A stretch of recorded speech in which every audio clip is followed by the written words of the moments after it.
சமூக ஆர்வலர் உச்சத்திற்கு போனால் அதுவும் நடக்கும். ஆகவே இங்க நாம படிச்ச ஆட்கள் எல்லாம் நினைக்காதீங்க, எங்க கூட இருக்கிறவங்க சட்டம் படிச்ச வழக்கறிஞர் இருக்காங்க, மறைமுகமா எத்தனையோ எங்களுக்கு நல்லது செய்ய நினைக்கக்கூடிய அரசியல்வாதிகள் அரசு அலுவலர் கூட இருக்காங்க. நாங்க அதனால இங்க வந்து கூட கூட்டி வரல, ஏன்னா அவங்களுக்கு பிரச்சனை வரும்னு நீங்க நினைச்சிட்டு இருக்கீங்க நாங்க தனி ஆள் கட்டான் அப்படின்னு.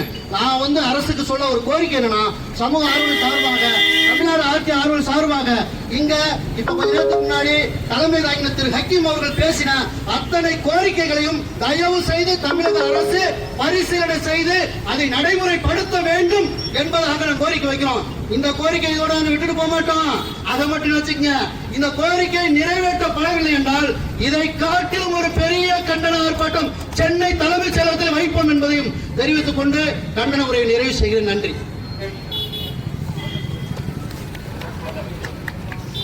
அவரு நம்முடைய காமனுடைய கோரிக்கையை ஏற்று இந்த கூட்டத்தில் இருக்கக்கூடிய வழக்கறிஞர் என் அருமை சகோதரர் கணேசன் அவர்களை, வழக்கறிஞர் அவர்களை அடுத்து கண்டன உரையாற்ற அழைக்கின்றேன். வக்கீல் இருக்கும் சொன்ன பிறகு அவரை காட்டணும்ல.